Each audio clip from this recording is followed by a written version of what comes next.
Hello, beautiful people, and Hello. welcome back to Two Girls, One Dog. Two Girls, One Dog. I am BD, And I'm Four Ends. and we're back again with a more interesting type of documentary. It's called A Very British Brothel, and boy, is it very British. And boy, is it a brothel. Before we start, should we discuss what we're drinking? And since you bought it, perhaps you should tell us all about your motivations behind Yes. this choice. So I kind of flopped. I don't even think the people know that we do like 1 week you get one or a drink, I get a drink. So we're meant to interchange. Is that the word? Yeah, I think so. And I have been slacking for the past 2 weeks. So which is why we've been getting such wonderful. because BD's been exploring. She's been exploring. Come on. So she messaged me. I was out at lunch with some friends. She messaged me, she's like, "Do you have the drink for today?" And I was like, "Oh shit, no." But there's a corner store round the corner from the restaurant, and we stopped there, and all they had was white Zinf. So here we are. And I did say that this is the wine for people who are taking a step up from Moscato. I don't think White Zinfandel is a step up from Moscato. You know, I think it is. I think it's a bit more mature. I think it is. You know, it just tastes worse. Okay, so they're sisters, but this is the ugly sister. Exactly. Or the sister with a different dad. And thereby being ugly. So the history behind this documentary actually has a lot of nostalgia to us. It's not your typical documentary. Like, there's not really a storyline. It literally is a brothel, and we just follow them for a few. I don't know, it might be months. It was months. It's definitely months because it's definitely months. And so it's not really going anywhere, but it's really interesting. And I think Foren sent it to me. When we were at uni. Did I send it? You sent it to me. And then because I sent you the snap. Yes, yeah. No, you didn't send it to me. I saw your snap. Then I was like, "What are you watching?" And then you were like, da-da-da-da. This was like the birth of our love documentaries.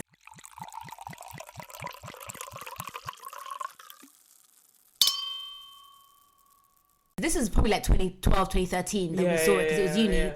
And it's a Channel 4 documentary originally, but it's no longer on Channel 4. So we found it on YouTube. So we'll be posting the link. Honestly, praise Jesus for YouTube. We'll be posting the link so you guys can watch it if you want to. But so this documentary opens up with my favourite scene of all time. Of all time. We get this lady, right? And she says, "A working girl needs to be sexy, elegant, also slutty.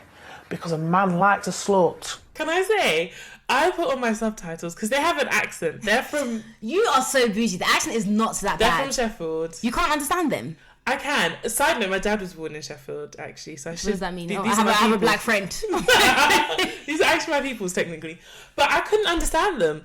And I I lived in Manchester. I put the subtitles on, and then when she says... YouTube subtitles are trash. Trash. They are trash. When she says slut, it writes as slot. SLOT.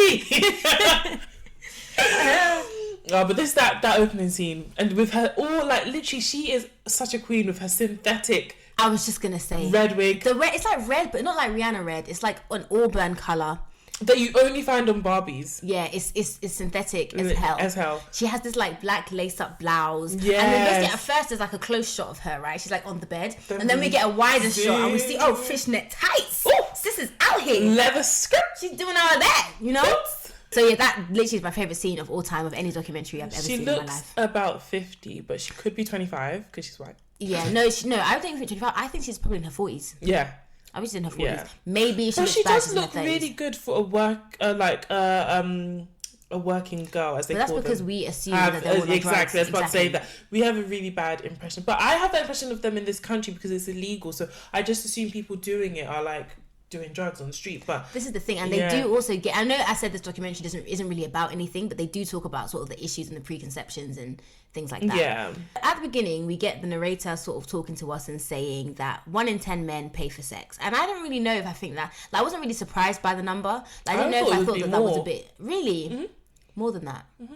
In the, like, I know... I mean, in the world, maybe, but like in the UK, just because of like the fact that it seems illegal. Yeah, but then don't forget people travel to places like Amsterdam and I think Spain. I literally know about 3 or 4 men that have paid. Oh, that you know personally? Yeah.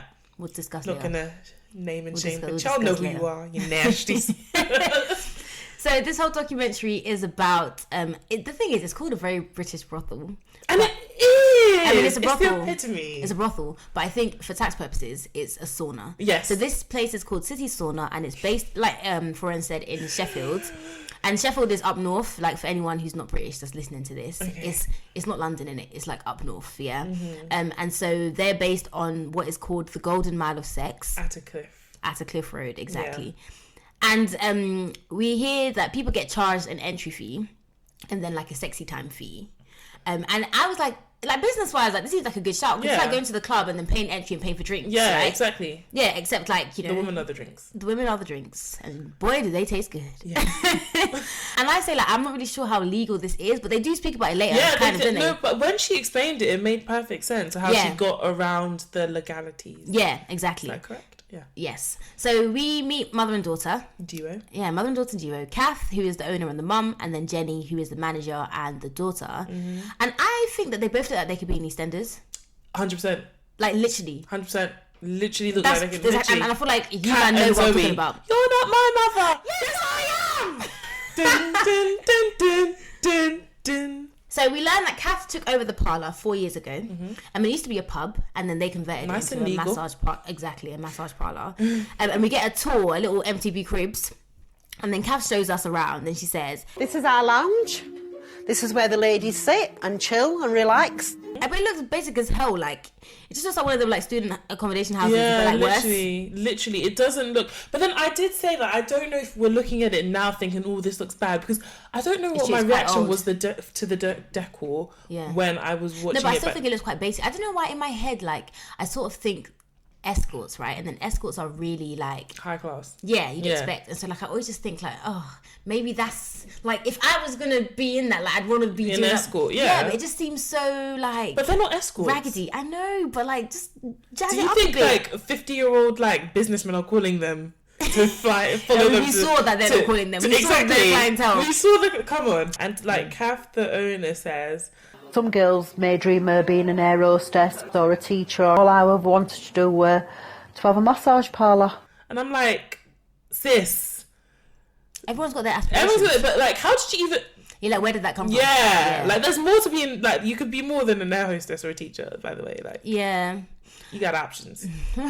So she talks about where the guys wait and like they choose the girl that they want. It's kind of like choose your fighter. Do you know what I mean? Lounge. It's like a lounge. But then she says, we also play over 18 movies, and they can do self-service if they want in here. What if there's more than one man? And so this was my same question. Are they all self-serving? Everyone's just self-serving. Everyone's self-service. Oh my, Sodom and Gomorrah. Sodom and fucking Gomorrah. Literally, I was just like, okay. So then after, how do you like look at the other guy in the eye? And then also, are you done and you go home and then you only paid your entry fee? Literally, so you paid to watch porn that's free, by the way, on Pornhub. But was it back then? It probably was, because that's what's been around for a while, isn't it? 100% it was. Yeah, that was my question. I was like, so this self-serving, I'm sorry, it's not like there's a room or even like a cover or anything. No, it's just a normal living room. It's like being in your living room now. Yeah, and then everyone's watching porn, everyone's masturbating.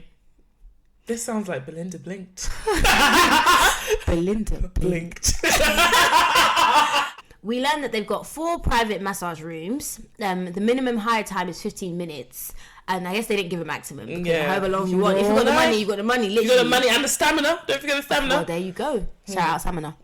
So we see they've got a sauna, a jacuzzi. Remember the jacuzzi for later. And a VIP room that looks just basic. Yeah, but that's the one where the jacuzzi is. Oh, it's one. Yeah, just basic as hell. So we meet my favourite person in this documentary. She is City Sauna's longest serving working girl, and her name is Anna. And she's the one we met in the beginning. Anna's the one we met at the beginning, yeah. So again, she's got the red auburn wig. Yeah. And I actually like the colour of the wig, but not the execution. Yes. The wig is very wiggy. That in like a bob. Yeah. Like I don't think it was anything to do with the length. It was everything to do with the hair. But I'm saying I wouldn't mind a wig that colour in a bob. Why do they all wear wigs though? I think maybe they're trying to like... Do you know who I think is trying to hide her identity? You know the new one? I think her name was like Sophie or... The one that's like Miss Fix... her. Yeah, oh, good job hiding your identity. I'd never be able to tell who you are. You can see. And her wig, she's got a bit of black. And then like says, apply the wig properly. But we'll get onto her later. So Anna tells us she's been a working girl, and we're calling them working girls because that's how they refer to themselves, for 20 years. And she says, people call us all sorts of things: ladies of the night, call girls, hookers, prostitutes. Dirty girls. Ladies of the night, working girls, dirty.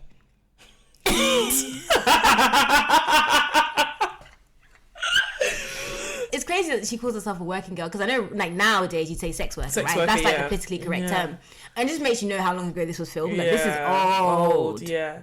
But then it seems like that's how they want to refer to themselves. Yeah, right. Like, that's exactly. their prerogative. Did you see Anna's eyeshadow? No. She had, like, I mean, I'm sure I saw it, but amongst all the other things, there was just so many things. Yeah, like I probably missed it. It was like pale green eyeshadow, and it was like just on her lid. It's like she just took and smudged it on. Don't worry, we'll definitely be posting a picture of Anna. But like Anna looks like what you expect your typical kind. She looks like how you think. Yeah. And so she's putting on mascara, and while she's doing this, the narrator is telling us that, like, this is the first. I thought this bit was quite sad. This is the first actual massage parlor she's worked in. Yeah. And because before she used to work on the streets which is like 4 years. Yeah, which is dangerous. And Anna tells us that I went on the streets because I needed money. And I had to contend with other girls coming up on me on a day-to-day basis, waiting for me to be dropped off by a customer, and then trying to tax my money from me. she started working on the street because she needed money. She needed it. And the thing is that I think that, like, obviously the primary concern you think of is like just your sexual health and just having multiple partners, when that's not really as much of an issue, especially because they have to use like protection and stuff. It's more so getting beaten up, getting robbed, getting threatened, getting hooked on drugs. There's so many other things, obstacles. Obstacles and things to think about. And like, remember the Green River Killer? He used to target prostitutes, quote unquote, because he thought, oh, no one would nobody notice they were missing. Yeah. So there's just so many things There's to so many contend things, with. like sexual health is like the lowest on this. Exactly. And most of them use condoms. Exactly. So like, that's not It's even more really you lots that are barebacking up and down. exactly. It's more you, man. That's Go get tested, okay? Honestly. So Anna tells us about the different types of customers she would encounter when she was working on the streets. When she tells us all this stuff, she's just saying it like so blasé. Matter of fact, like Blasé-faire. What's it? Laissez-faire. Blasé-faire. laissez-faire. Laissez-faire. Blasé. Oh, I'm mixing the two. Yeah. Blasé is one thing. Laissez-faire is the other. But they're both the same thing. Yeah. She's basically both of them. Comme ci, comme ça. Comme si. That's like, Yeah, she's so about it. I mean, true. And then you've got customers that take you to a car park and try and strangle you and cause you harm and cause you pain and try and take all your money off you. Some pretend to be customers but are actually pimps who want to get you hooked on drugs. She says gear. On gear. Mad thing. She does say it literally deadpan, like it's just like, oh yeah, and I baked a cake. Yeah, I baked a cake and I talked on it. Literally, she says it like, it's like, sis, are you hearing the words coming out of your mouth? You are going to jail. Honestly, so as far as Anna's concerned, like, this being in a massage parlour, it's like Christmas. Yeah, literally, she's like, yeah, like it's calm. She's a lot safer than being on the streets. So the narrator clears up the confusion about the whole legal thing. Yeah, I loved this bit. Yeah, because it was like, shit, I should open one. Listen, fuck a podcast. Two girls, Two girls, one jacuzzi. So the narrator says, the sauna has an entertainment licence from Sheffield City Council. But for owner Kath to profit from sexual activity on the premises would be illegal. So it really is just like loopholes and hoop dreams, like literally just. And then Kath comes back and she's like, what I think goes on upstairs, nothing to do with me. Nothing whatsoever. Whatever goes on upstairs is none of my business. Not to do with me. Not to do with me. So basically it's like, don't see nothing, don't hear nothing, won't be nothing. Yeah. Literally. She said, I am legally blind. Sorry to them, man. Honestly. But obviously, like, you know, she probably profits from the sex. She does. But she goes on to say, I provide all the services downstairs, cups of tea and things like that. And then the ladies come upstairs, and then it's down to the ladies to provide additional services if they want to. So she says she only profits from the massage, which essentially would be making the sex, because they don't massage. We don't know. We don't know, okay? Allegedly. Speculation, allegedly. So Kath is making moolah from the entry fee, and then she also takes a percentage of what the ladies who work for her earn. And it's like, I was thinking, like, Ra, can you really just be saying this out all willy-nilly and stuff? But then, as far as she's concerned, all they do is massage them. Yeah. So I'm making a percentage of the massage. It's just like, so here's the line, and here's them. Literally. Like, hella close. Literally, it's like... They're like dancing on the line. Literally, and it's fine. They're doing the zonto on the line. On the line. Nobody's saying shit. Best it over the line. Literally. Probably have police officers coming through there, though. Yeah, maybe. Yeah. One best it, one leg in, then bring it back. Just before they got caught. We meet someone special. His name is Jason, but for some reason I kept calling him Chris. Why? Don't you think he looks like a Chris?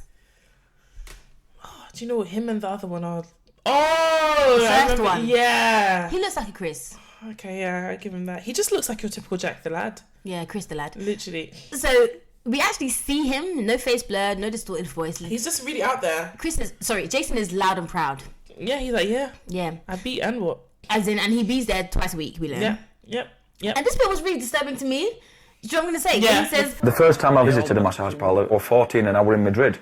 And I'm sat at bar, and she was about 30-year-old, this Brazilian, and she was stunning. Especially at 14-year-old, hormones raising and one thing another.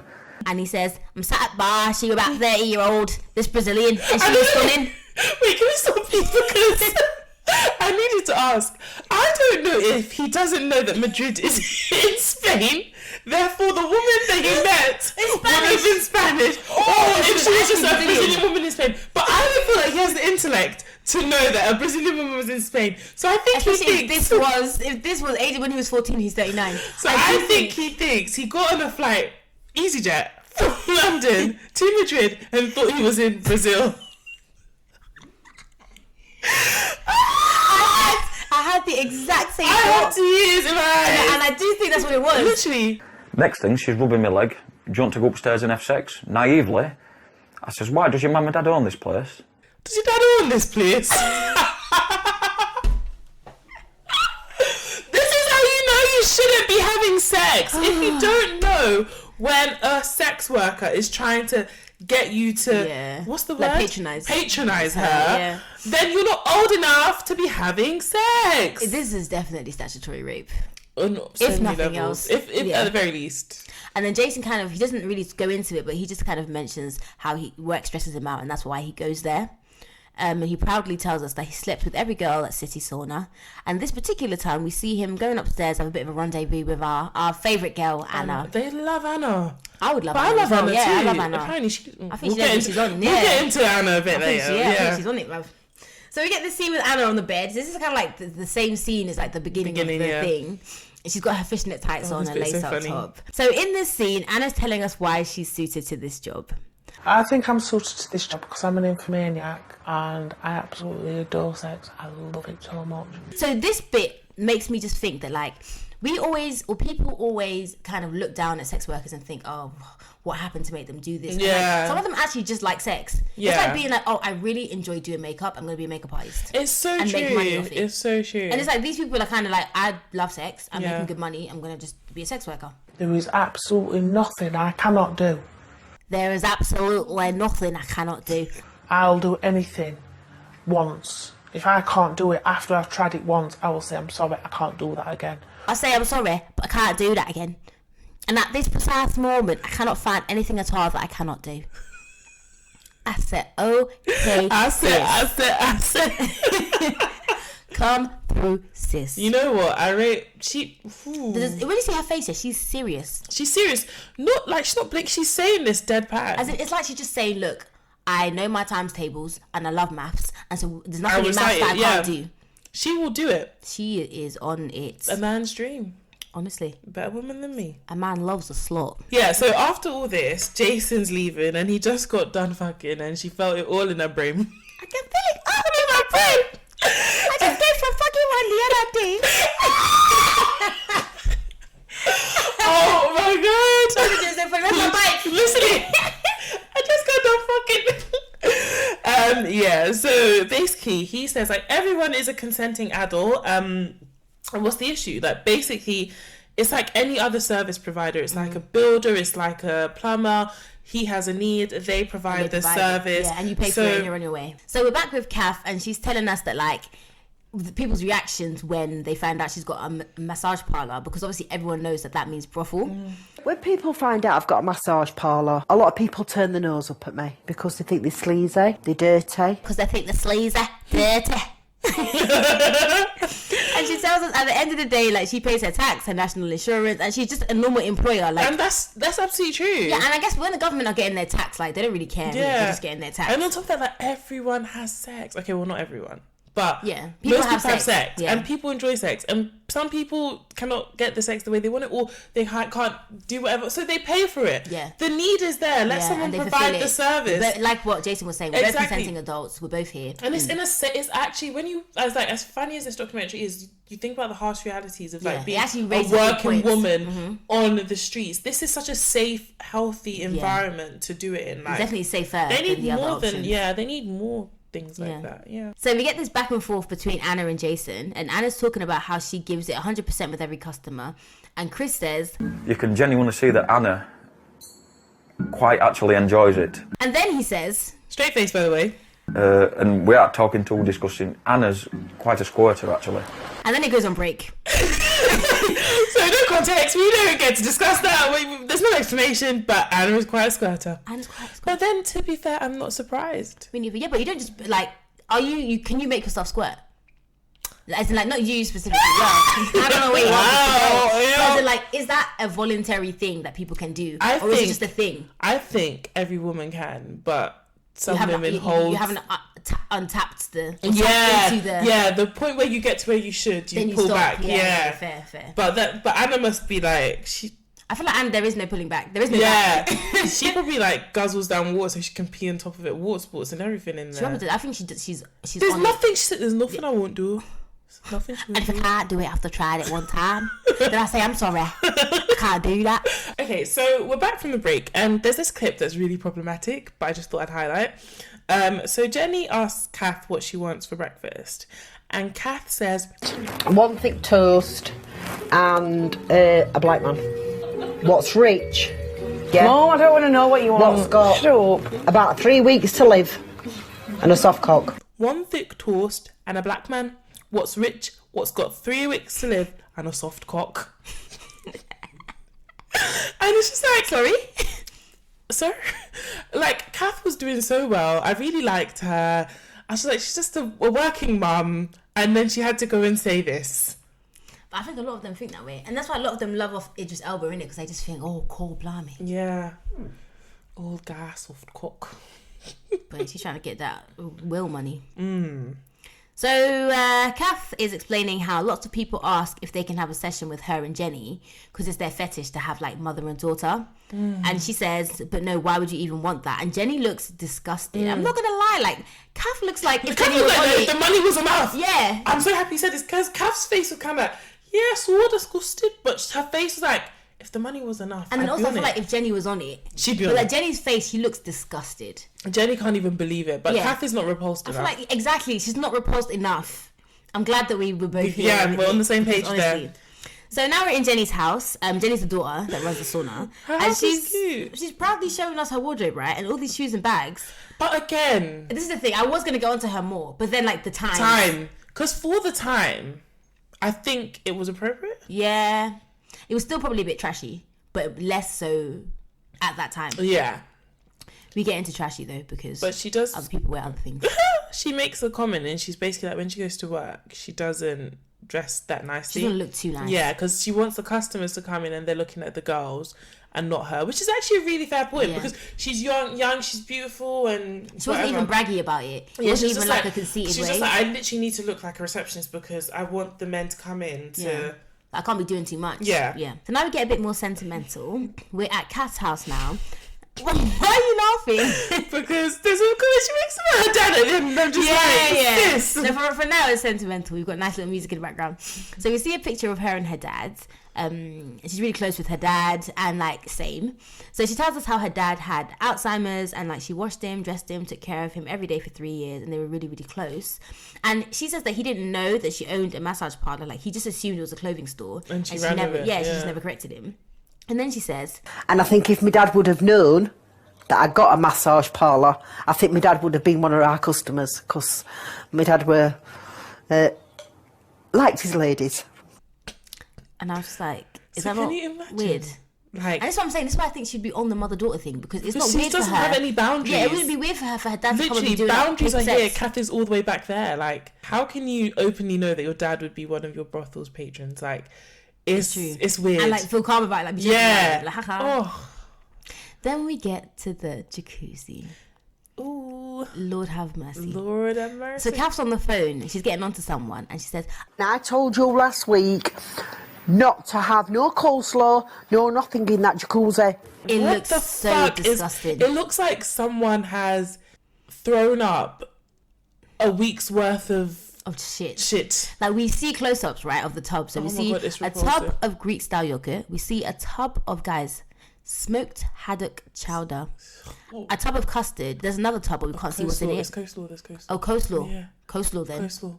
Can you imagine? And I'm just saying, like, It blocks the drains. So somebody comes in asking for sex, and they come in with their weekly shopping. Yeah.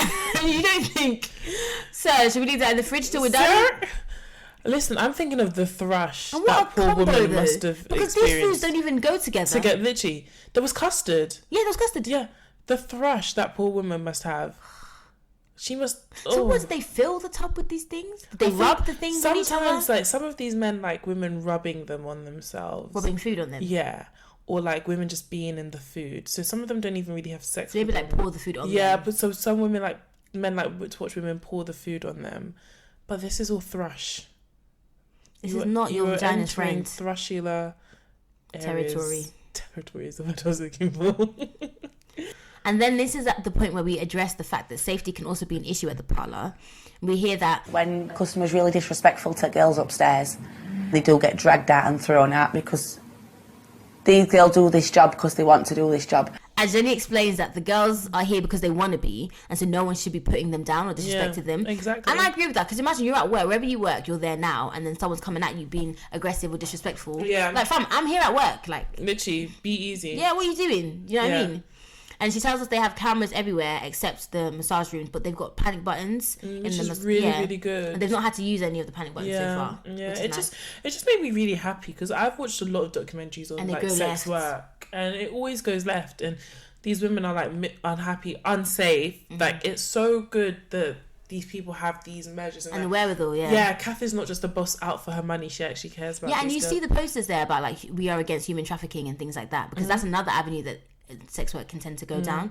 So it's really good. Like, it's nice. Unsurprisingly, we find out that the turnover rate for working girls is high, much like with retail. Were you surprised by that? I was surprised, because if I was like a sex worker and I got a good setup like that, I'd stay for ages. Yeah. Where are you leaving? But I do think that people just kind of got out and about. They're just on. Yeah, and I guess you still either way will make more money if you keep everything than having to give Kath a cut. So. And then maybe like you're just not on it anymore, or like for example, people get pregnant, like we find out later, or they just don't want to do it. Yeah. Kath says, I've had 3 girls what's left what's pregnant, and others have just left. I've had 3 girls what's left what's pregnant, and others have just left. And she tells us they have plenty of customers, but not enough girls. Yeah. So, guys, we meet Foxy, who Fox. I love Foxy. She's 30, and she's described as a reliable worker. She's worked at massage parlours on and off for about 10 years. And on first meeting, she's dressed like the 2012 Meg Thee Stallion, but poorer. Because she's wearing them never nude shorts. I said she's dressed like she was auditioning to be in the Destiny's Child Survivor video. No, because she looks like Meg Thee Stallion. She's them shorts and that crop top. And she tells us, everybody know what I do. I don't hide it. And they more appreciate me, the more got respect for me for some reason. I don't know why. And it's like her accent is like a mix between Jamaican and Birmingham. Yeah, literally. It's like a Jamaican rum hybrid. Accent, yeah. It's so strange. But yeah, Foxy seems cool, like lively, vibrant, cool vibes. Her story is quite sad though. Yeah. So Foxy describes sex work as, it's like doing charity, helping out someone is the same. Except like when you do charity, you obviously don't get paid for charity. Yeah. But I get what you were saying. Yeah, she's like, you're helping someone. Yeah, I get what you're saying, you're helping someone, which is the point. Yeah. So her story is quite sad. She moved from Jamaica to join her dad when she was about 16. So obviously her dad lived in England, her mum was in Jamaica, or someone who she was living with. And she started arguing with her dad, so eventually she found herself homeless. And then she had this friend who always had money in her purse, was always going out, doing this, da-da-da-da. And then she asked the girl, what do you do? And the girl told her, like, sex work. And that's how Foxy got into it. So I feel like this is the other side of, like, seeing someone who didn't really actually want to get into it. But they were forced to. And she's taking it in her stride. But you do think how... You know what she says? If I didn't have this job, I'd be definitely out shoplifting. And it's like, raw. Yeah. And it's just the way she says, yeah, I'd be shoplifting. Like, is this all shoplifting? Exactly. She says that she treats everyone nicely because you don't know if someone's wife has died or been admitted to the hospital. Okay. There are other options. She says... Because when a guy needs to release, he needs to release. It's not like a girl can save it. Because they get blue bone or they get pain in the balls. Can we dispel this myth, please? What the fuck? She didn't say blue balls. She said blue bones. Blue bone. Blue bone and pain in the balls. Men don't get blue balls if they don't have sex. And it doesn't Don't hurt. they? No. How do you know your man? I know this. Okay. I know this from no. Do you know how I know this? I was watching a documentary on this, like it's about teenage sex. Yes, it's that show where she used to go around to different schools. Yeah. And she was like, and she was like women, don't let men pressure you into sex. They don't get blue balls or hurt. You're not gonna die. Yeah, you're not gonna. Think about monks or whatever. You're not gonna die if you don't catch a nut. Like, yeah, you're just gonna be horny. Gosh. On today's episode of Four Ends Gets It Off Her Chest. Okay, we see this 70-year-old guy come in. God, 70 is even nice. Do you think he's older? Did they say he was 70? No, they didn't. But I think he looks 70. He's at least 70. But then he could be 50 white cracks.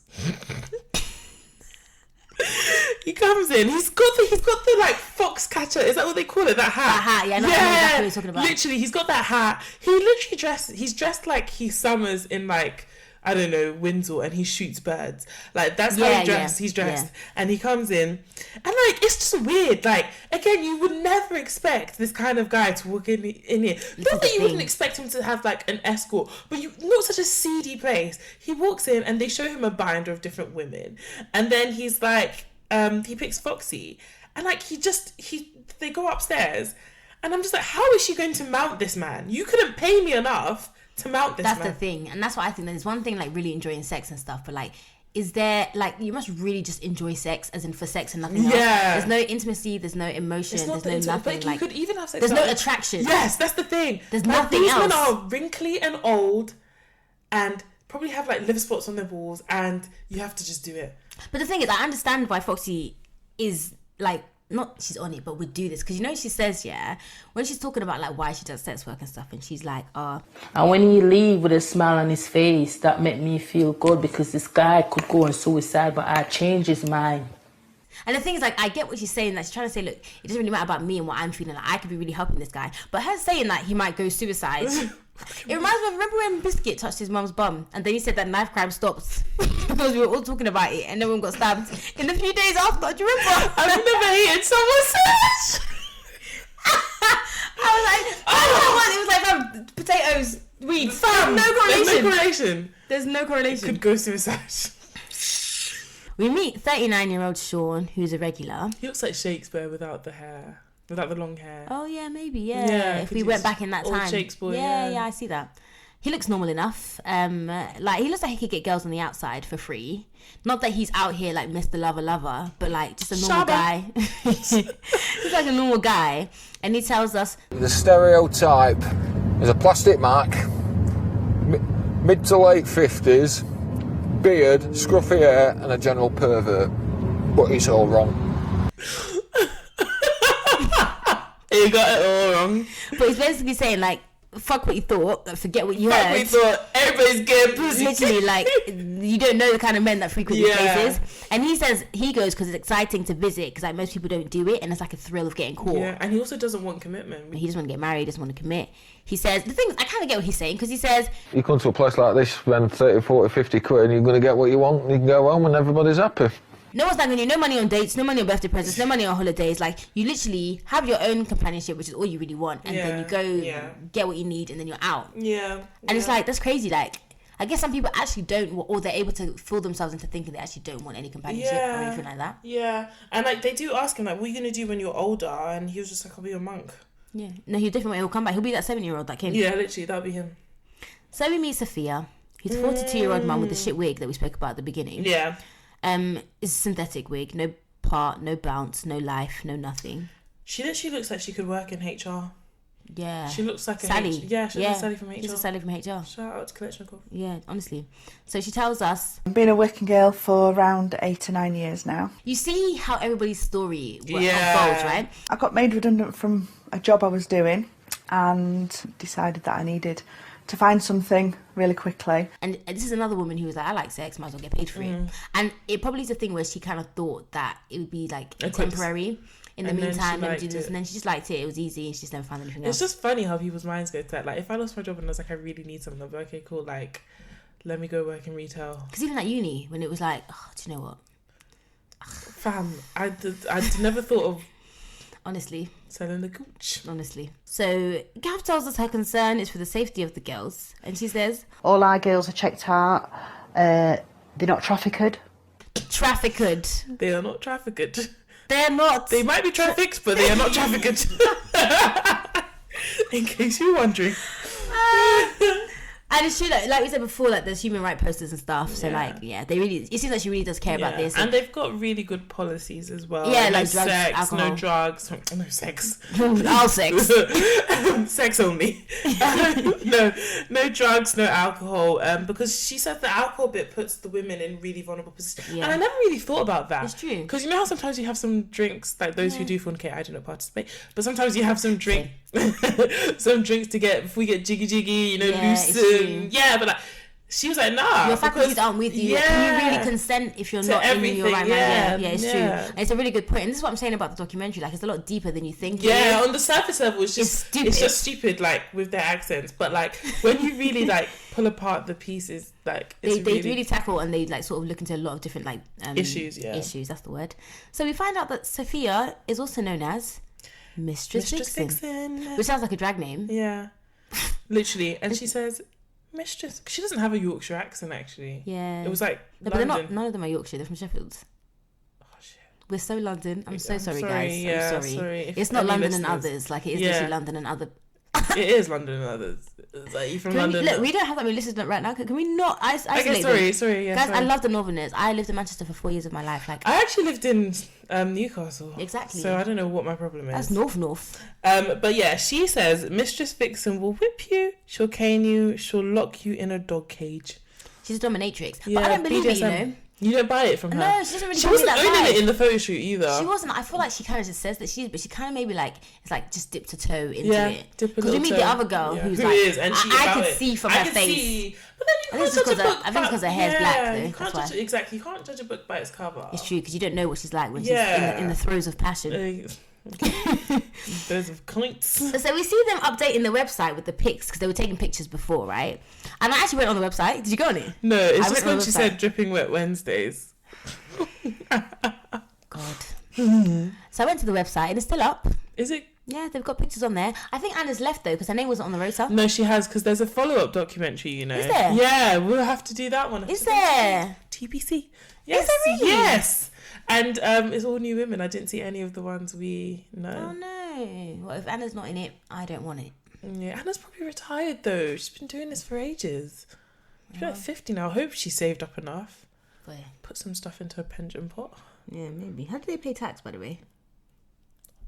If this work is tax free, then sign me up. Sign me up. Sign me the fuck. Monday to Sunday. I am about to get the fuck ASAP. So Sophia, wow. Sophia shares the preconceptions that people tend to have of working girls. The preconceptions that people have of working girls are that they're drug addicts, they're being forced to do it, they're not happy what they're doing, and they're just slags, basically. That's what I think people think working girls are. And so, like, you can tell that kind of does affect her and influence her because she says that when she's in a social setting, she tells people that she's a secretary and not a sex worker. Yeah.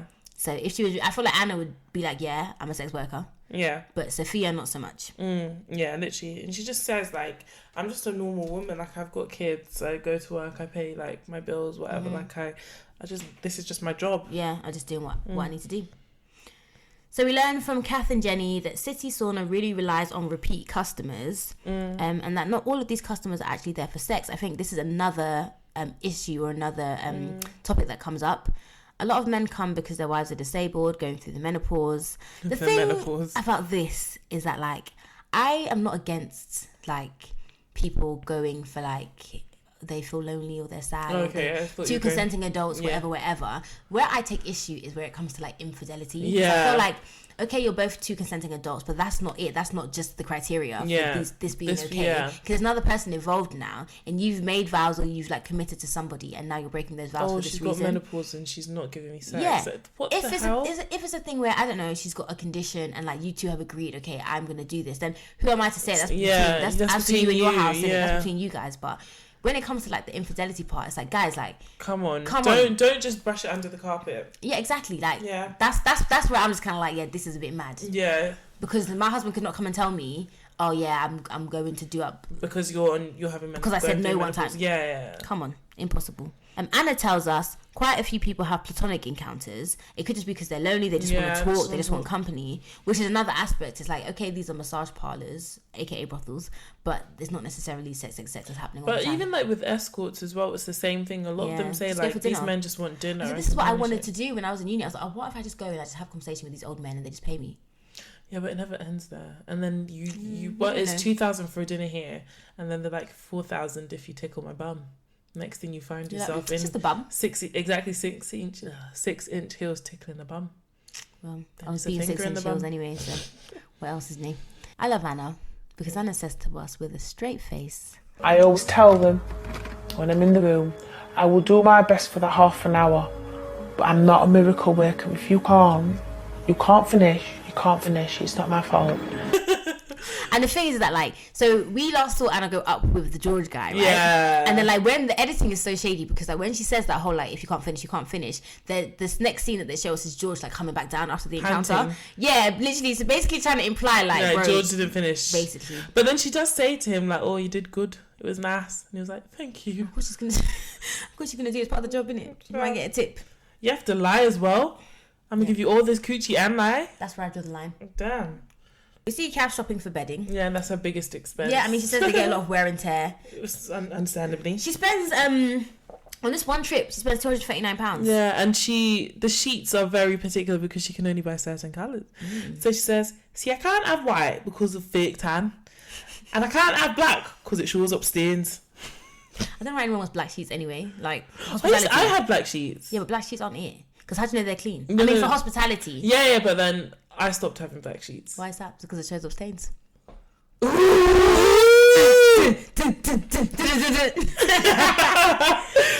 Foxy's back. She back. We back, baby. And she comes to tell us that she's pregnant by her boyfriend. Bun in the oven. Yeah, she's got a boyfriend. Would you think you could be with someone who was a sex worker? No. If we are committing ourselves to each other, then our genitals are only for each other. Yeah. Don't want to share that with anyone. Okay, but that's like saying that this is not the same, but that's like saying that you're the comedian. It's like, yeah, but no, your jokes, your funny is just for me. I get what you mean, but I just feel like, I think it just depends on how you see sex. I think it's intimate. Yeah, I couldn't be with a sex worker, so I'm just devil's advocating. Don't do that on this podcast. Wink, wink. Bitch. So Jenny's reaction to Foxy saying she's pregnant is actually really sweet because she's really excited for her, and like they talk about it being a family, and in this scene you really see it's a family because she's not really thinking, oh damn, we've lost another girl.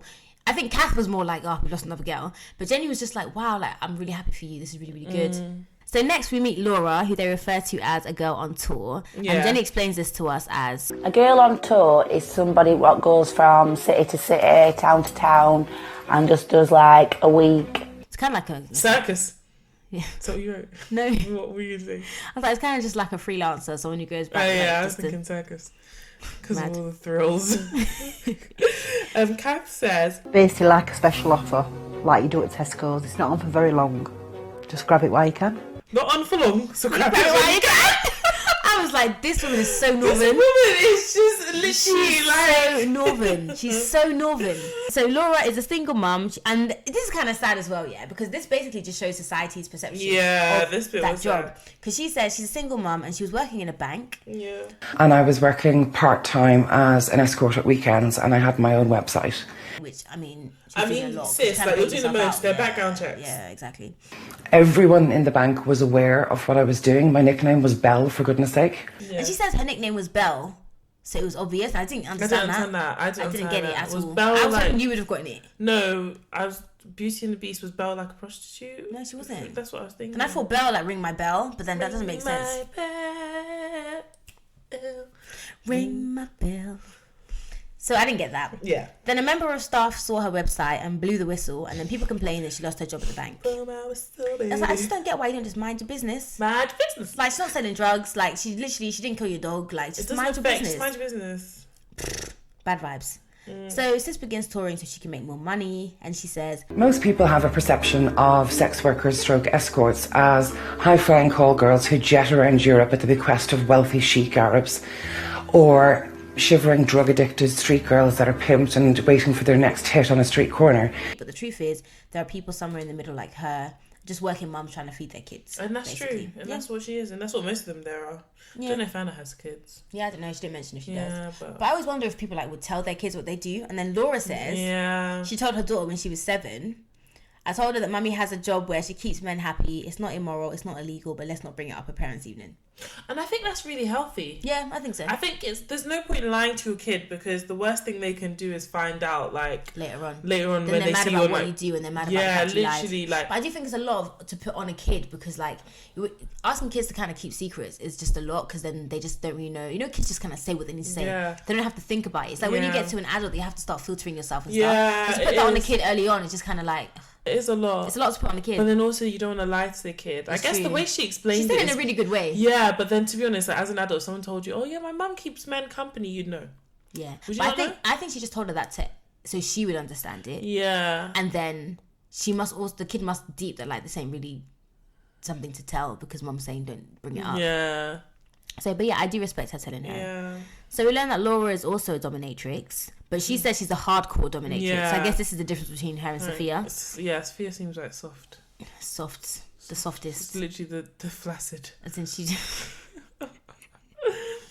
So we see Foxy's baby. Oh my Foxy's gosh. baby. But you know what, yeah? I sent you this clip as well. Did you? I sent you this clip, because when I saw it, I remember I sent you this clip. I did. Okay, I don't remember. I put it on Snapchat or whatever time ago. Okay, but can we discuss? Okay, so guys, I'm gonna say the name. Yeah, I'm gonna say it slowly, just so like you can really feel it. If you're standing up, sit down, because you're gonna need to. Okay. So this name alone is gonna take up half the pod. Well, it has to be done. Oop, there's... So we what's her name? Foxy says, this is my new baby girl, and her name is Petal Rose Kadisha and Marie Latrice Smith Smith. Pet name Water. And the thing is, no one here is talking bad about anybody's child. We're talking bad about the person who named the child. Yeah. We're gonna get into it, because Kath actually gets to meet Petal Rose, Khadijah, Anne Marie Latrice Smith Smith. Pet name Water. When she's 8 days old. So water is really watering. How did you get pet name Water? I don't know. I'm sorry, let's go through the name. Petal Rose is Petal is one name. Yeah. Rose is another. There's no dash in between. I saw it as Petal Rose, like. Oh yeah. True. Yeah, dash. Okay, so fine. So it's like Ruby Rose. But no, it's not, because. The rose has a petal. Yeah, so you can just left it alone. Because that embodies a petal. No, the thing is, if more people called Petal Rose, it wouldn't be weird. Like Ruby Rose is very common. That's, you could say that. If someone was called Picture Frame. Exactly. So you can say that for anything. That's what I'm saying. So anything is valid. For anything, but it's like, there's no need to call it. It's like me calling my child a glass drink. Yeah. Like, the drink goes in the glass. So you can. And if enough people call their child glass drink, it'll be normal. Just give it a generation or two. Okay, you call your kid Petal Rose. Petal Rose, Khadijah, which is a normal name. Yeah. Fine. Anne Marie. Again, just normal. So funny, because when I had this, I had subtitles on, and it was just writing nonsense. Literally, I had to keep turning the subtitles. They were pissing me off because it was writing rubbish. Yeah, I think on Netflix we should use subtitles, but on YouTube it's trash. But this was annoying because of the accents. I really had to rewind. You didn't get the accents. You're moving mad, sis. No, I'm not joking. The accents weren't that bad. Some things it was. Yeah, I had to rewind. You're so bougie. Latrice Smith Smith. So my her surname is Smith and his surname is Smith. And it's like, at that stage, I get that you want to insert yourself, feminism, all of that. But if your surname is Smith and his is Smith, just let her be Smith. Why do you need to do Smith dash Smith? Why do you need two Smiths? I can't even Smith dash Smith. Pet name Water. Maybe her water broke really early, or the girl likes to drink water. Do babies drink water? I don't know. I don't know what babies do. You better learn. Today. Please, I've got time. The baby's really cute though. The baby is very, very cute. Yeah. And Foxy says that Kath is the godmother. Cute. So it just shows you the family setup, basically. Yeah, exactly. It's cute. It is like a family, yeah. So we hear about the annual raffle that they do, and they raise money for an Alzheimer's charity, just because Kav's dad died from Alzheimer's, So the first prize is an hour with a girl of your choice, the second is 30 minutes, and third is 15 minutes, I think. For free? Yeah, for free, but not really because you bought the tickets. So the documentary is winding down now. We get it's about Christmas time now, and Kath is cleaning up the parlour because it's their busiest time. Everyone's dressed like Regina George at that scene where she does the jingle bell dance. Jingle bell, jingle bell, jingle bell rock. So they say the business is really good that time because people are really lonely at that time, and it's the same even if we're not talking brothels. Like people do get really lonely around Christmas time, and, it reminds you of your family. If you don't have family, like it sort of puts that makes you wish that you did. Exactly, it makes you wish that you did. So they're reading out who the winners of the raffle are. Okay, first prize, second prize, cool. Then third prize, they say, it's a guy called James, and we haven't met James. Yeah. But we learned that they don't really like him because Jenny's like, oh, I hate him, he's a rat perv. And like the way they're describing him was just like, that guy that. Yeah, exactly. So I'm like, there must be clients that they have that they don't like in terms of who they are or like they're, just the way they act. But they just have like to. But they have to, exactly. Yeah. It's like if you work in retail and like the same guy keeps coming in. It's like if you work in even fucking any company. Yeah, there's going to be people you don't like. Exactly. So it's kind of just like showing how not normal, but how it's similar like these jobs are to your jobs. Yeah. Exactly. Which I like. So the doc ends with us hearing how much Kath loves the business, how she's built it up for nothing, she wants it to stay in the family. And we hear Jenny sort of saying that she plans to carry on the family business and she wants to sit back and let her mum be proud of her. That's how it ends. Yeah, that's how it ends. So that was a very British brothel. Yeah, it was good. Like we said at the beginning, like there's no story arc, there's not really character development, but it's just addressing loads of different themes indirectly. And it's giving you an insight into like I guess something that a lot of people didn't even know existed in Britain. Exactly. Or didn't really think was a thing. So but it's good. Very British documentary about a very British it was refreshing to do a British documentary. Yeah, I love doing them, Literally, and so northern as well, is like British. Literally, like this is, to be fair, that is the core of like British behaviours. Yeah, exactly. Yeah, it was really good. But yeah, I hope you enjoyed it, guys. Yeah, we're gonna put the link to the doc. Yeah, maybe we'll tweet it or something. Yeah, and you guys can watch it if you want to. Put it in the notes as well, so you guys can watch it at your own leisure. At your own leisure, as you wish, as you like. In honour of that, I'm gonna talk like this for the rest of the. I'm a try, but my accents aren't always good. So you can catch us on Instagram at 2girls1doc. You can also catch us on Twitter and Facebook as well. While we're here, could you please leave us a 5-star rating on Apple Podcasts and a comment? Yep, a comment / review. That would be lovely. We'd really appreciate it. That really matters to us. What we're doing next is we're doing Bible John. Now Bible John, that's up. Is that North? Scotland. So Bible. No, I can't do Scotland. To think I used to have a Scottish accent. Glasgow. What? I've told you this before. What? Yes, I lived in Scotland for like from ages like 4 to like 6. You had a Scottish accent. Thick. I lived in Glasgow. Are there videos? No. And then my dad was like, enough is enough. Like, come back to London. God. Because I used to literally be like, Mummy, I'm sorry. I was like iron brew. I can't even imagine it. Pickled onions and all. I can't even imagine it. Haggis. But yeah, guys, so we're doing Bible John, which is about a killer, basically. I'm gonna play one of my faves. I'm gonna play the trailer after this. But you can catch us on Instagram at Miss Speedy, Twitter as well. She's getting better. She's getting better. I even tweeted today. Did you? I tweeted, yeah. Oh, okay. It was a picture of myself, but it was a tweet nonetheless. You can find me at Twitter _, Instagram _, with 2 underscores, and yeah, that's pretty much it. Thanks for listening, guys. Share with a friend if you enjoyed. Yeah, and we appreciate you for still rocking with us. Honestly, and this is Bible John. 4 decades ago, while the rest of the world celebrated the swinging 60s, flower power, and free love, fear gripped Glasgow. It seemed that one man, one monster, made this place, the Barrowland Ballroom, his hunting ground. Pat Docker, Jemima MacDonald, and Helen Puttock were all strangled to death after nights at the Barrowland. The police were convinced the killings had been carried out by one man. The newspapers soon gave this killer a name, Bible John. The police mounted a huge investigation, but to no avail. And then, the murder stopped. And no one knows why. It's a mystery that still haunts the nation. Scotland's own Jack the Ripper had left a trail of death and then vanished without trace. We re-examine the 3 horrific murders. We reveal how this callous killer might have escaped justice. And we investigate new information which links Bible John's crimes to Scotland's most vicious serial killer, Peter Tobin.